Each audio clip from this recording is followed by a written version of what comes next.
மரத்துலேருந்து பறித்து உடனே ஃப்ரெஷ்ஷாகவே சாப்பிட்றோம்.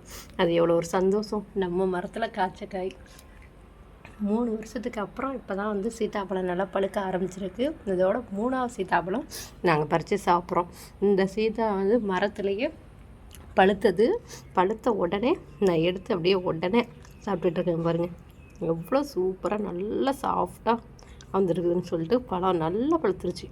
கணிஞ்சிருச்சு, செடியிலேயே கணிஞ்சதுக்கு அப்புறம் தான் எடுத்தேன், சாப்பிட்டுட்ருக்கேன். செம்ம டேஸ்ட்டு. எனக்கு சீத்தாப்பழம்னா ரொம்ப உயிர், ரொம்ப பிடிக்கும். அதனால் என் வீட்டை சுற்றி 4 சீத்தாக்கன்று வச்சுருக்கேன்.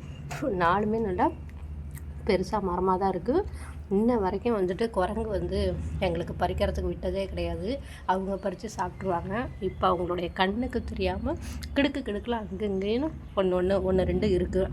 அப்படி இருந்ததில் தான் நான் பறித்து இப்போ சாப்பிட்றேன். 3 நாளைக்கு முன்னாடியும் இதே இடத்துல பறித்தேன். இன்றைக்கி பறித்தது தான் இது. பாருங்கள், காம்பு தெரியுதா? இன்றைக்கி இப்போ பறித்தது. அதே மாதிரி இப்போ 3 நாளைக்கு முன்னாடி இந்த சைடில் இருக்குது பாருங்கள், இங்கிட்டு பறித்தேன் 2 பழம். அதுக்கப்புறம் அந்த கிடுக்கில் ஒரு பழம் பறித்தேன், இந்த கிடுக்கில் ஒரு பழம் பறித்தேன். இப்போ பாருங்கள், இங்கிட்டலாம் இருக்குது பார்த்திங்களா? இந்த சீத்தா ஒன்று தப்பிச்சிருக்கு. அடுத்து பார்த்திங்கன்னா இங்கே ஒரு சீத்தா தப்பிச்சிருக்கு. அங்கே மேலே உச்சியில் ஒரு சீத்தா தப்பிச்சிருக்கு. ஓகே, இவங்கெல்லாம் பெருசாகிற வரைக்கும் நமக்கு வந்து குரங்கு விட்டு வச்சுருக்கா என்னென்னு பார்ப்போம். இவங்களாம் சின்னூண்டாக இருக்கிறாங்க. பார்ப்போம் இதில் எத்தனை பழம் நமக்கு வந்து பறித்து சாப்பிட்றதுக்கு முடியுது அப்படின்னு. இப்போ இதோட 3வது பழம் நாங்கள் வந்து சீத்தா மரத்துலேருந்து பறித்து நாங்கள் சாப்பிட்டுட்ருக்கோம். 3 பழம் பறிச்சாச்சு, ரொம்ப சந்தோஷமாக இருக்குது. 2 பழம் சாப்பிட்டாச்சு. 4வது பழம், ஒரு பழம் வந்து அரிசியில் போட்டு வச்சுருக்கேன், அது நேரம் பழுத்துருக்கும். இப்போ பறித்து உடனே ஃப்ரெஷ்ஷாக சாப்பிட்டுட்ருக்கேன். பக்கத்துலேயே பாருங்கள் மல்லிகைப்பூ செடி நல்லா பூத்துருச்சு பாருங்கள். நல்லா மலர்ந்து சூப்பராக இருக்குது. வாசனை அருமையாக இருக்குது. காலைல எந்திரிச்சேன்னு தோட்டத்துக்கு வரும்போது செம்ம வாசனையாக இருக்குது. ஆனால் காலைல எந்திரிச்சதுமே தோட்டம் பக்கம் வரக்கூடாதுன்னு சொல்லுவாங்க. அப்படி கதவை திறந்த உடனே இவங்கெல்லாம் பார்க்கும்போது நம்மளை வந்து கூப்பிட்ற மாதிரியே இருக்குது. வா வா என்னை வந்து பாரு அப்படின்ற மாதிரியே இருக்குது. அவ்வளோ ஆசையாகவும் அழகாகவும் இருந்ததுனால நான் வந்துட்டேன். குறைஞ்சி வந்துருச்சா? காலையிலே மடமடன்னு சத்தம் கேட்குது, நாயெல்லாம் குலைக்குது. ஓகே ஃப்ரெண்ட்ஸ், உங்களுக்கு இந்த வீடியோ பிடிச்சினா வீடியோக்கு ஒரு லைக் பண்ணிக்கோங்க. நம்மளுடைய சேனலையும் சப்ஸ்கிரைப் பண்ணி வச்சுங்க. இந்த பக்கம்லாம் பார்த்திங்கனாக்கா இது மாதுளங்கன்றுலாம் வச்சுருக்கேன். மாதுளங்கன்று வந்து குரங்கு வந்து சாய்ச்சி விட்டதுனால முன் பக்கமே வந்திருக்கு. முள் செடின்றதுனால நான் சாய்ச்சி விட்டு காம்பவுண்டுக்கு அந்தாண்ட பக்கம் போகிற மாதிரி சாய்ச்சி விட்ருந்தேன். குச்சியும் வச்சு நல்லா நட்டு வச்சுருந்தேன். எல்லாம் குச்சி எல்லாமே ஒடிச்சு விட்டு முறிஞ்சு முன்னாடியே தான் வந்திருக்குது. இங்கே பார்த்திங்கன்னா மல்லிகைப்பூ கன்று, இந்த லைன் ஃபுல்லாகவே மல்லிகைப்பூ கன்று ஒரு 4 கன்று போல் வச்சுருக்கேன். நல்லா 2 பாட்டை வந்து பூத்து ஓஞ்சிருச்சு. இதோட இப்போ 3வது பாட்டை வந்து பூத்துட்ருக்கு. பூக்க பூ பாருங்கள். இப்போ இந்த பூ பூத்துருச்சிங்களா? நம்ம இதோட கட் பண்ணக்கூடாது.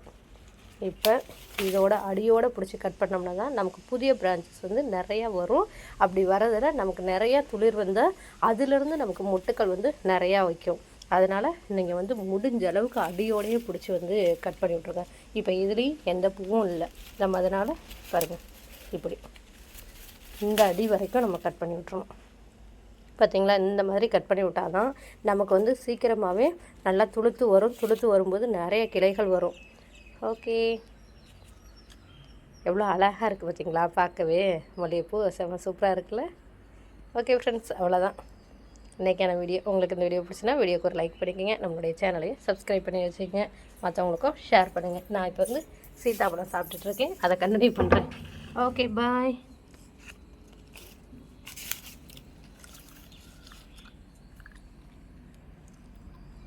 ஹாய் ஃப்ரெண்ட்ஸ், வெல்கம் டு நித்திரித்தி சேனல்.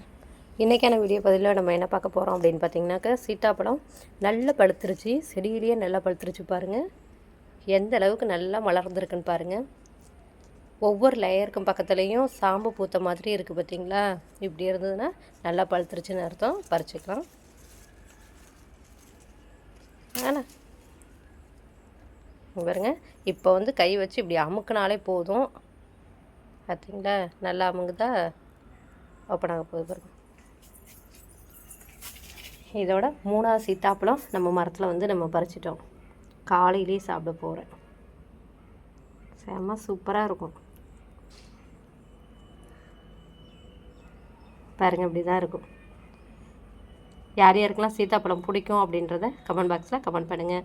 உங்களுக்கு இந்த வீடியோ பிடிச்சினா வீடியோக்கு ஒரு லைக் பண்ணிக்கோங்க. நம்மளுடைய சேனலையும் சப்ஸ்கிரைப் பண்ணி வச்சுங்க. Okay, thank you. ஹாய் ஃப்ரெண்ட்ஸ், இன்றைக்கி நம்ம தோட்டத்தில் பூத்த பூக்கள்லாம் பறிச்சாச்சு. பாருங்கள், நம்ம ரோஜா பூலாம் பறிப்போம் பார்த்தீங்களா, காம்பு நல்லா பெருசாக விட்டு அதே மாதிரியே பறிச்சாச்சு. பாருங்கள், சென்டரில் இருந்த பூலாம் பூத்துருச்சு. அதனால் அந்த 2 பூ மட்டும் இருந்ததுனால காம்பு அதிகமாக விட்டு நம்ம பறிச்சாச்சு. பூக்கள் இருந்தால் மட்டும் அந்த மொட்டுக்கள் இருந்தால் அந்த பூக்களை மட்டும் நம்ம பறிச்சிக்கலாம். மொட்டுக்கள் எதுவும் இல்லாதனால பாருங்கள் ஃபுல்லாகவே நான் ஒடிச்சு விட்டேன். இந்த மாதிரி ஒடிச்சு விட்டால் தான் புதுசாக கிளைகள் வந்து சீக்கிரமாகவே துளுக்கும். அதுலேருந்து நமக்கு மொட்டுக்கள் நிறையா வரும். பாருங்கள் எவ்வளோ அழகாக இருக்குன்னு சொல்லிட்டு பறிச்சாச்சு. இதை பார்த்தா ரோஜா பூ மாதிரி இருக்குல்ல, ரோஜா பூலாம் இப்படி தானே காம்பு அதிகமாக வச்சு நம்ம வந்து பறிப்போம். அதே மாதிரியே பறிச்சிருக்கேன். அடுக்கு மல்லிகைப்பூ எப்படி இருக்குன்னு பாருங்கள். ஓகே ஃப்ரெண்ட்ஸ், காலையிலே வந்து நம்ம பூக்களை பறிச்சாச்சு. பூக்களின் வாசத்தோடு இனிய நாளாக அமையட்டும். இனிய காலை வணக்கம் எல்லாருக்கும். ஓகே ஃப்ரெண்ட்ஸ், உங்களுக்கு இந்த வீடியோ பிடிச்சா வீடியோக்கு ஒரு லைக் பண்ணிக்கோங்க. நம்மளுடைய சேனலையும் சப்ஸ்கிரைப் பண்ணி வச்சுங்க. Okay, thank you.